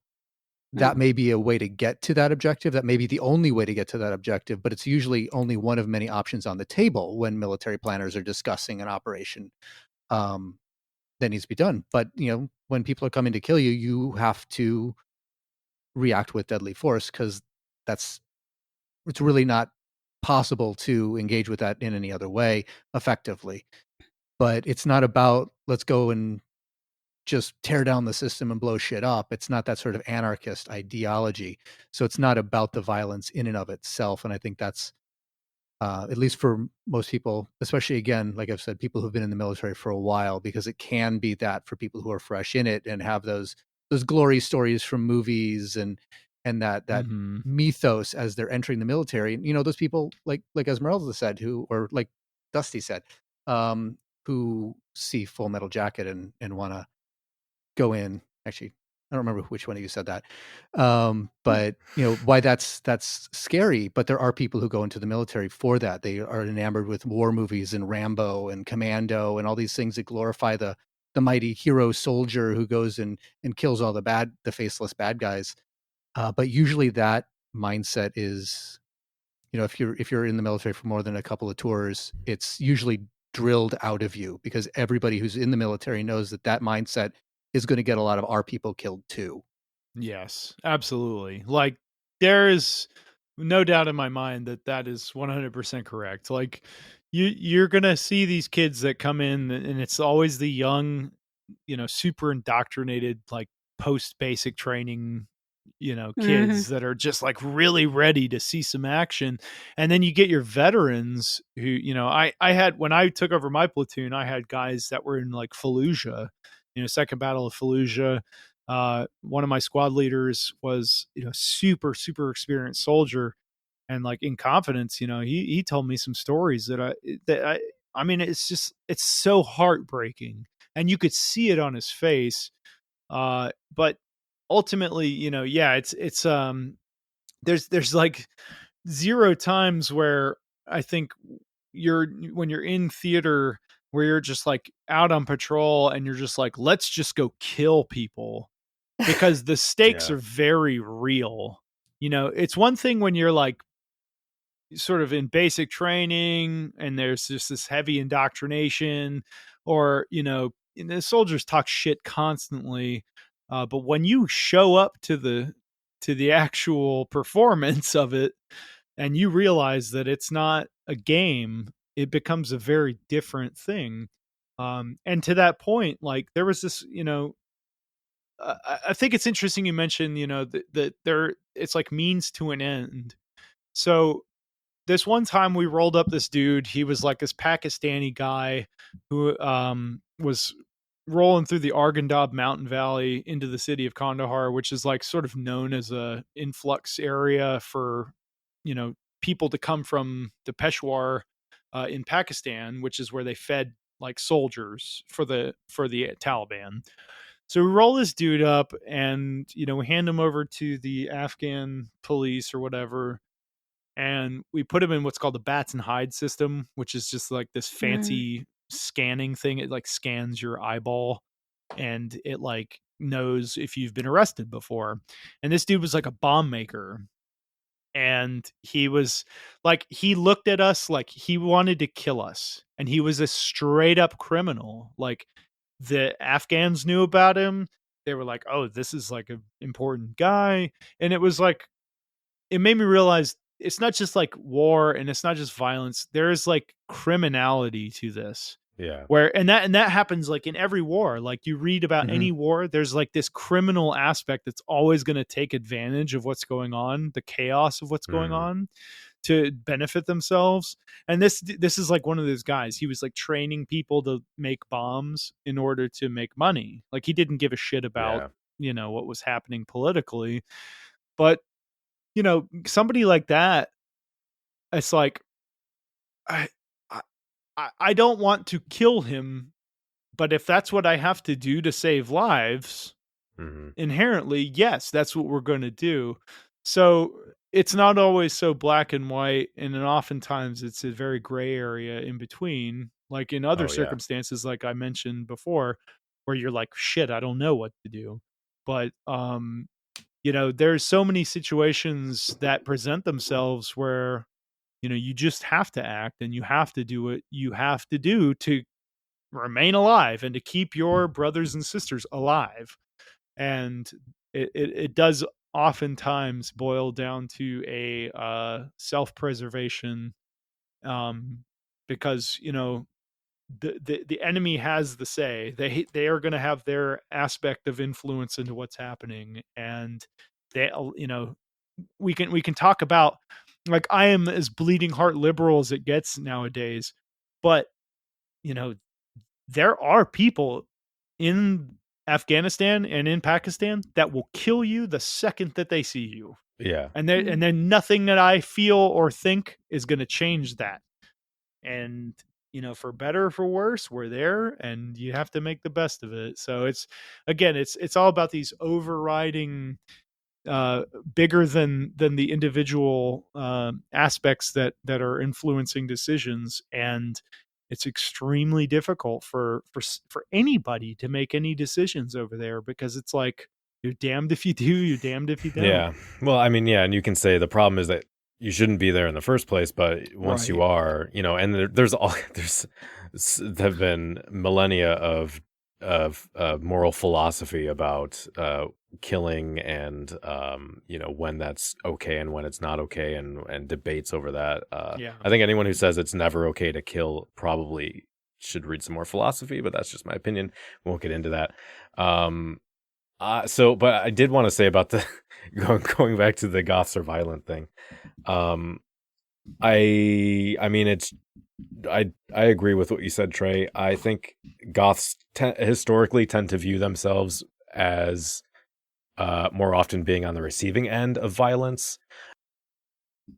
But I do think that whole push for Goths being pacifistic really what came after the Columbine shooting, and I think that perspective has started to change over the years, both as we've had time since then, and also because it's not really relevant in mainstream discussion anymore, where darker aesthetic is more normalized now, so Goths aren't seen as like this inherently shocking or scary kind of thing or threat. So, and I think saying Goths now, I wouldn't say that Goths are violent, but we're not. Goths aren't pushovers, right? We talked about defending people, defending themselves. Goths are loud and will stand up for themselves, and I think we see now like a lot of Goths are activists and putting themselves out there in potentially dangerous situations for protests and things to defend the rights of others. And I also think in the 90s, 2000s, when there was a heavy focus on the Victorian romantic aesthetic, that kind of became synonymous with goth. But I think in the last few years, kind of death rock and 80s goth have become more relevant, and those sort of the ethos for those are much closer in many ways to punk, and the ways that they would treat like injustice and standing up for people. So the kind of, I'm not going to start violence, but I will fuck you up if you try and mess with me kind of thing. So yeah, I don't know. That's my take on it. So let's see. I think I can wrap up with one final question here, which is just, I'm just interested to hear your thoughts on this. And that was, how do you feel about the strain of goth and industrial fashion that uses fetishized military aesthetic? Damn you, Leibach. Yeah. I'm actually all for it. I'm not into the whole actually wearing a real uniform as part of your fetish outfit that you're going to use to go out in, because to me that's work clothes. Like what are you doing wearing that? I definitely do like things that are made out of leather, PVC and latex that are come from military apparel. So if you're gonna do something that looks like a uniform, don't actually wear a uniform, but wear something that looks like it. That's sexier, I guess, or looks cooler, whatever it is you want to call it. Yeah. And then step on my balls. I've had a few custom leather pieces made that look like a uniform, and I do get people come up to me and say, "Oh, you look like you're really comfortable in that, and you've been wearing it quite a while." I'm like, yeah, something to that effect. Yeah. Yeah, I guess for me, it's like it's funny because we just filmed a music video for Vision Video's next single. It's coming out in a couple weeks, and I'm actually wearing my like blues jacket, my dress jacket in the video, but I'm wearing like fishnets under it and like PVC pants. But to me, that is part of the story of the song and of the whole record, and it is an artistic decision that I made to do that, to provide this like bizarre juxtaposition. However, I don't think that it's like super important to be like concerned about military uniforms in a sacred sense, because I think like oftentimes like military personnel get like really wrapped around the axle, to use a dumb military statement. Esmeralda's like, yeah, I've heard that before. We say that, we say wrapped around the axle, and like it behooves you, and like other dumb stupid things that we just like. There's like all these like catchphrases. Mm-hmm. Let me caveat to that. Let me caveat to that. God, if I never hear that again. Oh my God. Fucking A. That But that was the worst. Yes, that is the absolute worst. But so, you know, in that sentiment though, like I think a lot of people get really, really they like overly emphasize the importance and the sacred nature of these like dumbass ribbons and this like piece of cloth, and it's all like, it's literally just it's a figure, you know. It's not, it doesn't mean anything outside of the meaning to the individual. And I think there's something inherently punk rock about taking away from the system that like put so much meaning behind these like pieces of cloth. You know, like that's why, that's with the music video that we just did, like that's why I wore that shit. And actually, as the music video goes on, it's this kind of like a behind the scenes thing, and it might not be obvious to everybody, but like pieces of it like fly off of me, and I don't like put any effort to put them back on me, you know. Parts of my ribbon rack just like fly off in the middle of the music video, and that was sort of deliberate because I wanted to show that, you know, I like, this is over, and this part of me is like gone, and I need to put this behind me. But yeah, I would never show up to a goth night and see some kid in like you know, sergeant major's rank on a jacket and be like, what are you wearing? Like, I would just be like, yeah, cool, man. Like, cool. Like, fuck yeah. You know what? Because if a sergeant major showed up, he'd be pretty pissed, and I'd probably find that pretty funny. So I don't know. I think there's a cool aspect that pulls away from the power of that projected violence by owning it in a different space that is like we've been talking about, very obviously against the projection of violence. It's sort of reappropriating something sacred in order to make it subverted. And like when you go back to, you know, one of my favorite goth rock bands, which is Specimen, you know, they were all about subversion. Like there's a YouTube video you can look up with it. It's just an interview of them from like channel whatever on BBC, and they're talking about subversion, and that's like their whole goal, was just to be weird and just make people go, oh, what is that? You know, that's bizarre and uncomfortable, but it makes, you know, people question and challenge ideology. And I think that's really important because, you know, the military, especially in America, is this like, you know, for particularly the current power seat, is this infallible thing. It is this like overly glorified thing that is almost religiously fervent.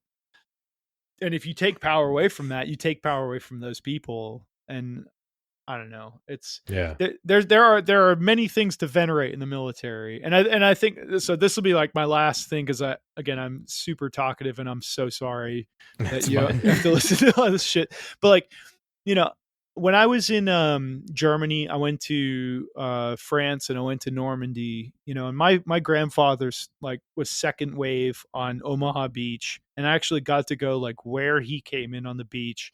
And I went to Pointe du Hoc, which is that cliff face that the Rangers scaled, you know, and like St. Mary Glace and all these places where it's like just unbelievable amounts of grit that these people projected to save the world from fascism. And there are so many examples of that where the military did really good things, but we cannot rest our laurels on these like black and white concepts. It's somewhere gray area in the middle. And we have to realize that like human beings, like rational, emotional, critically thinking actors are making decisions that are projected into these situations. and they have very little agency over the circumstances that they exist in. Yeah. Yeah, you kind of just have to look at how, just to speak of Germany again, how they respond to any resurgence of any imagery from World War II, Nazi imagery, and the party system, and just talk about that, or talk about revisionist history and that sort of thing, and how the government and society of Germany reacts to that in comparison to how our society is reacting to, just sort of the rumblings of fascist propaganda and Right. revisionist history. Someone carrying a Confederate flag into the Capitol building like last week. Right. God. I mean, that's just so Compared to tone the deaf. zero tolerance in Germany of someone with a swastika flag, even a minor little At patch all. on their body Yeah. somewhere is just like, nope, zero tolerance, you're done, you're out. So I've always thought a true patriot is going to stand up for what is right and speak out against what is wrong. Mm-hmm. Mm-hmm. There's one question I think I skipped. It says, what is the draw for you initially, and the experience match up to your expectations? Oh, yeah. As far as my expectations were concerned, I knew I wanted to travel and see the world, and I did get to do all of that. There might not always been places I wanted to go to, but at least I can say I went. I also got to pick up other languages, and all of that was nice. I developed confidence and self-esteem. I wasn't going to learn anywhere. You kind of learn what you're made of. What didn't live up to my expectations is back when I was coming in 2001. Recruiting was very dog eat dog. So recruiters used to lie a lot and tell you anything to get you through the door.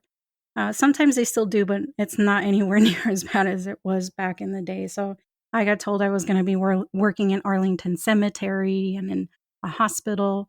I did kind of get to work sort of in a hospital setting, but I didn't get to do all of those things the way he said I would get to. But even then, I ended up getting to do a lot of other cool things that were outside of my expectations.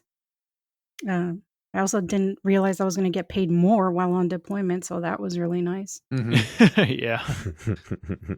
So I ended up. It was nice to find out I could just buy my cars cash. Nice. Yeah.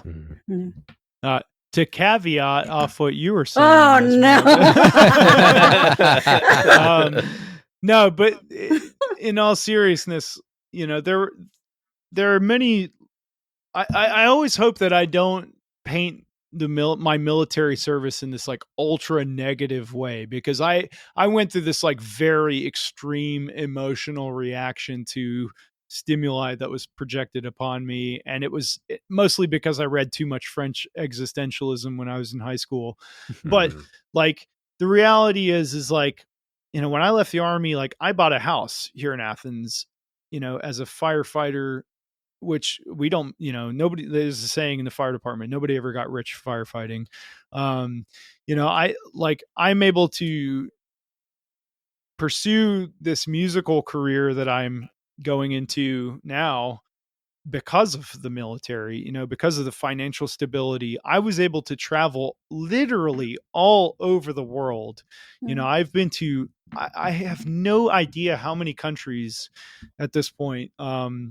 Like when I left the army, the army flew me to China because they will fly you anywhere you want to go, one-way ticket. And I said, I want to go to China. So they flew me from Germany to China. And like, there are so many places that I would not have gone, and there's so many people that I would not have met without the experience of that. So the expectation and the reality were like far beyond my wildest imagination. And, ultimately I have to be grateful for it. And it's like anything in life, there's always going to be some extremely negative aspects, and there's going to be some extremely positive aspects, but everything is going to be amplified in the military. You're going to meet the best and the worst people. You're going to have the best and the worst experiences. And I think that that's just inherent to the nature of it. And ultimately, I will never look back on that entire experience and go, oh, I regret that, because it brought me to where I am, as Esmeralda said, like, I am who I am because of this. I have the discipline and the work ethic that has brought like our band to the level that it is now because of that. Yeah. It's a dog eat dog world in the music industry, and like Vision Video is doing well because like I am insane and I just work crazy amounts of hours, because like I remember back to being an infantry officer and being like, oh yeah, like I used to work like 120 hours every week, no worries, so now it's like no big deal. But yeah, it is a synthesis of good and bad, no matter how you cut it. And I think everybody, like, the bottom line is everybody walks away from the experience and goes, man, there were some really shit times, but there were some really great times. And that's like, and you could walk into any bar, any VFW or whatever, and you can sit down and like drink a beer with somebody that's in the military, and you just have that commonality. And I think that is like really fascinating. And I think that's like something that's cool that parallels with the goth scene, because we are all like, we can all at least commiserate about like one band. There's the four of us can agree on one band that we all love, and that band is The Cure. Well, God damn it! Sorry, Trey ruined it. Have you read Cured, by the way, the Lowell Tolhurst book? Oh, I have it, and I have been waiting to read it. And I just finished it. It's very, very enjoyable read. Time. So yeah. Is that the one with like all the embarrassing tidbits in it and everything? Oh yeah, it's just story after story, and it's just all anecdotes. Basically, it's great. That's badass. There's a really good one with Peter Hook about Joy Division. Yeah, and he's a little like full of himself, I'll say. Maybe a little. I mean, if you can imagine Peter Hook being full of himself, but I was going to say he gets a lot of kudos too for that and all his follow-up projects. Yeah, exactly. But it is a very fascinatingly hilarious book, because they, you realize that those dudes are just like a bunch of kids that were, like we paint like Joy Division with like this super morose light because of what happened to Ian Curtis, but it's like they were like laughing about fart jokes and stuff. Super stupid. I just started reading David Haskins' book about Bauhaus. Which it's a good one. I'm not too far in, but it's very good. Yeah, it's a really good one. Yeah, absolutely. Anyway. So you've got to be interested in death. It's the last great taboo. It's the only taboo left. Precisely. I mean, why is it, do you think, that everyone in here is dressed in black? It's a celebration of death. No, I just like the clothes. Yeah, well, no, I mean, the clothes look good. Yeah, I mean, death looks good. Charles Manson, yeah? No, he was cool.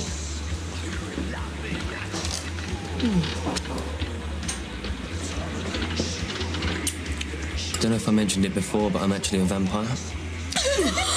Sinister suggestions. Yeah, I've got a couple things I can project out. So musically, this has been actually for about 6 months. I've been just absolutely loving Secret Shame's last single, which is Dissolve. They are our neighbors to the north in Asheville, so just a couple hours away where my parents live. They are sort of this like very death rocky band, but they have this new single, their latest single called Dissolve, and it's just this beautiful Cure-esque love song, but maybe it sounds like a love song, but it's more of like a introspective song.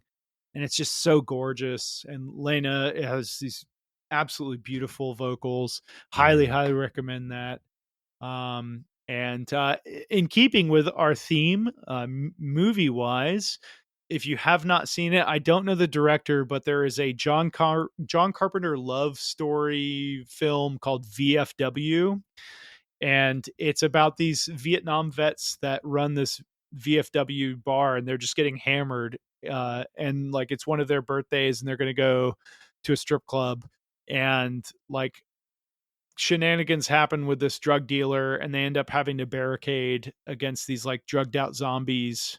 And it is fucking awesome. It's the music is cool. It's super Carpenter vibes. If you love 80s horror and like just ridiculous over the top 80s violence, it's cool. But it also has like really good message about like veterans and sort of PTSD and the effects of, you know, violence on individuals. So VFW, it's a great movie. Highly recommend it. Esmeralda, anything? I've been reading Confess by Rob Halford. Okay. Oh, nice. Yeah. I actually got a signed copy.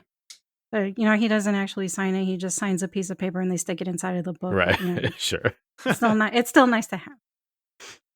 But he really goes, really speaks candidly about, you know, some of his drug use and everything.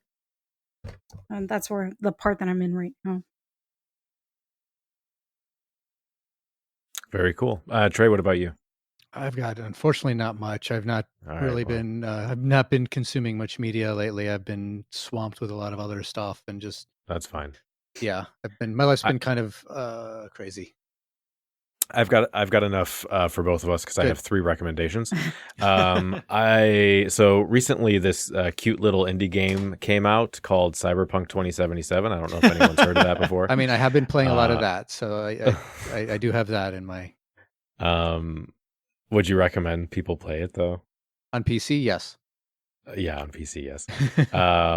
But obviously there are a lot of complaints about that game. So I wanted to recommend 3 alternatives that all have far more compelling narratives, in my opinion. So very quickly, I will run through these. The first one is called Observer Redux. And this features the protagonist is voiced by Rutger Hauer of Blade Runner, which is very cool. I think probably the last thing he did before he died recently. And it takes place in a apartment complex. So it has a narrow scope, but it is if you like the graphics of Cyberpunk, it is in that style where it has these very beautiful first person graphics, but it's also kind of a horror game, but in a cyberpunk setting.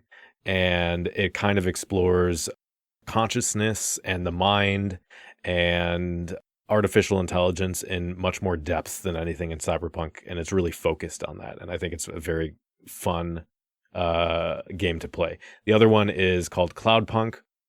It's a very kind of Blade Runner-esque game, but the art style is sort of a Lego pixel art thing. So you're basically a delivery driver in a mega city, and you work for a smuggling organization. So you drive this flying car around this city, which is absolutely beautiful. So that gives the kind of like city exploration that you would get in Cyberpunk. And you go along, you build relationships, you make moral decisions.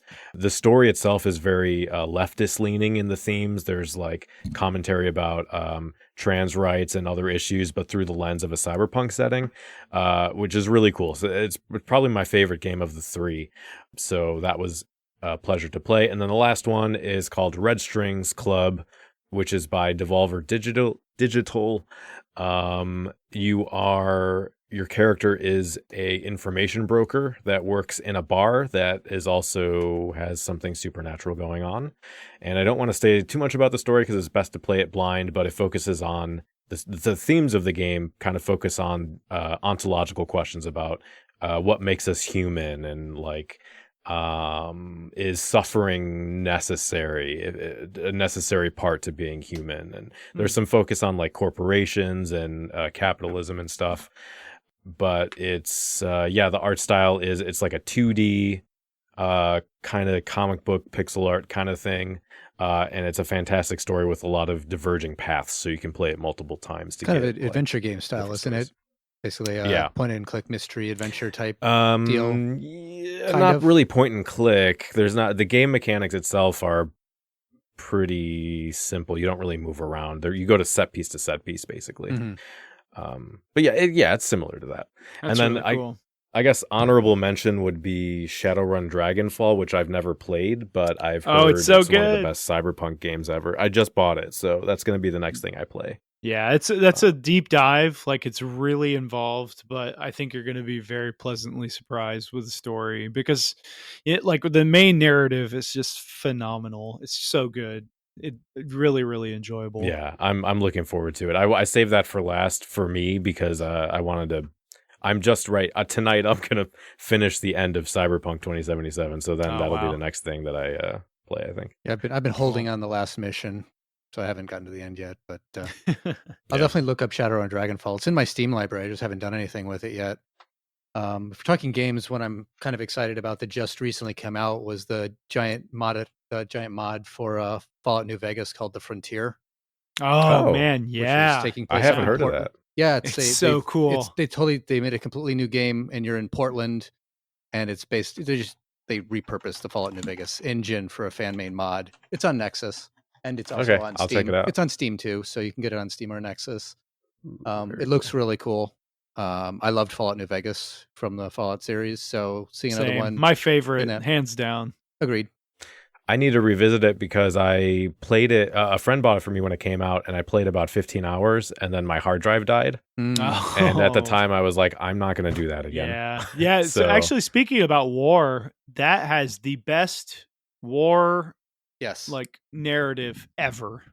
Any game ever. I mean, it really explores the morality of taking a side when things seem to be so polar, and it really gets into the nitty-gritty of the machinery of war and the business of war. And I really was fascinated by that because I actually played that while I was in Afghanistan.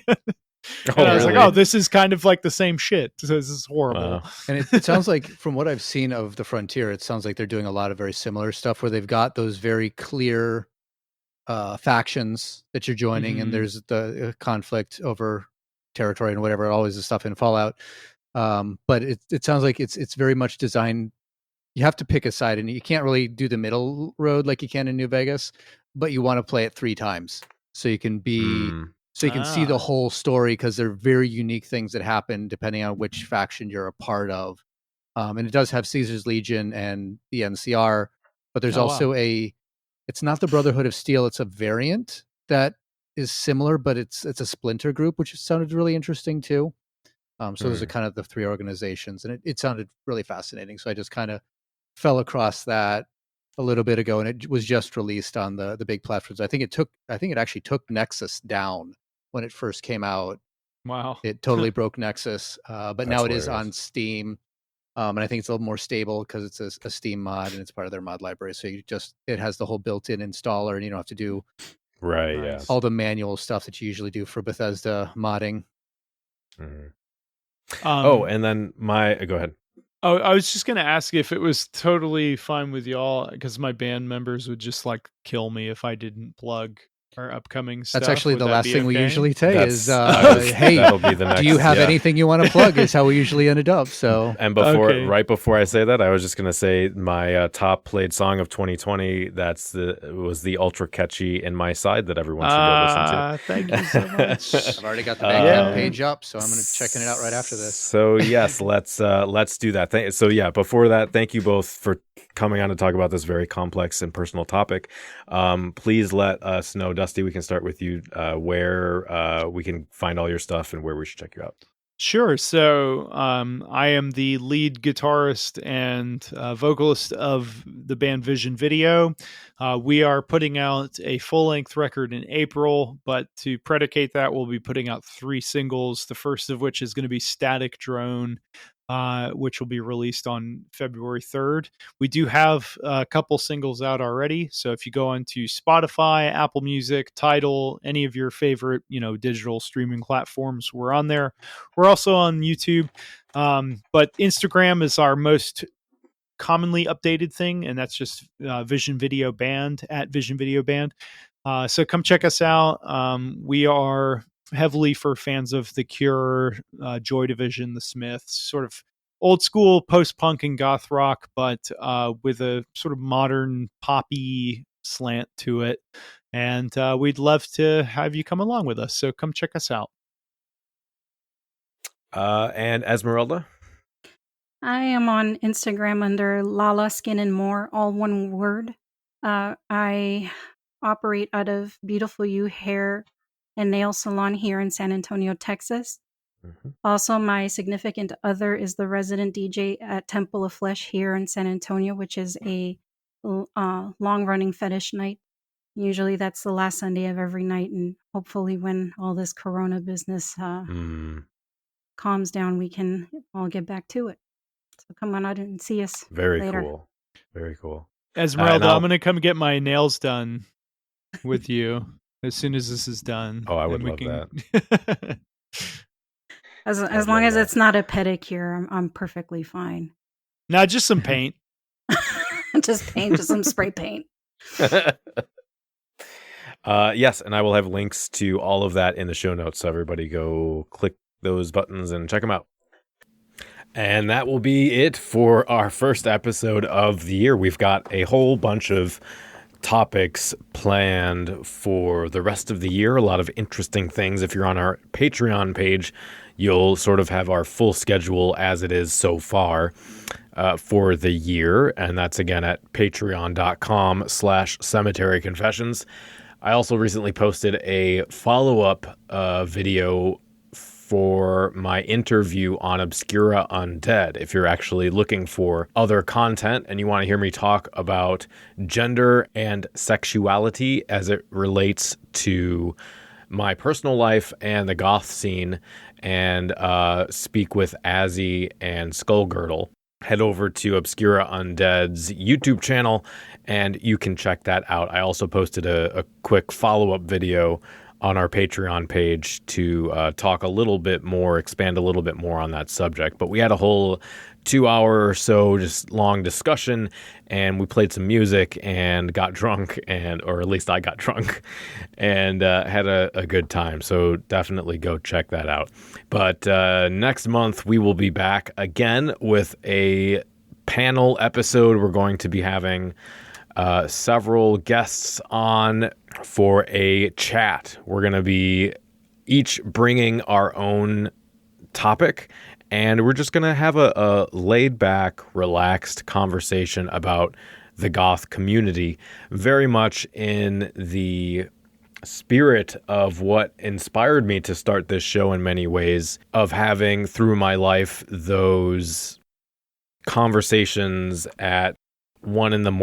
in somebody's kitchen at a goth house party after having a few drinks, and just kind of standing around the kitchen sink with 4 or 5 people talking about random shit, complaining, talking about drama, talking about books. And that experience, which was really foundational and formative for me getting into the goth community, was kind of what inspired this podcast to say, there is such a diversity of lived experience out there, and so many intelligent, insightful people in our community that should have a place to speak about their experience and speak about their expertise, and also to just relax and have a good time and feel that sense of community. That's something that's certainly been missing, at least in my life, for the last year, right? Where I wasn't going to clubs, I wasn't going to concerts, I wasn't seeing my friends, I wasn't getting that connection. And when I started the show, obviously long before the pandemic, but at the time I knew that living near Chicago was a privilege for me, and that I had a lot of friends who lived outside of major cities and didn't really have a in-person community. So I wanted to kind of bring that aspect to them, and to use the power of the internet and podcasting as a modality to explore and experience goth culture. So that's sort of the idea for the next episode, and we've got plenty more stuff coming up after that, so I hope you will return and spend some time with us next month. If you're interested in supporting the show and getting some bonus rewards and bonus content, head over to patreon.com/Cemetery Confessions. But otherwise, that's it. So thank you again for spending some time with us. And until next time, stay dark. The preceding program is a member of The Belfry, a network of blogs, podcasts, and videos for the darkly inclined. Go to thebelfry.rip for more information.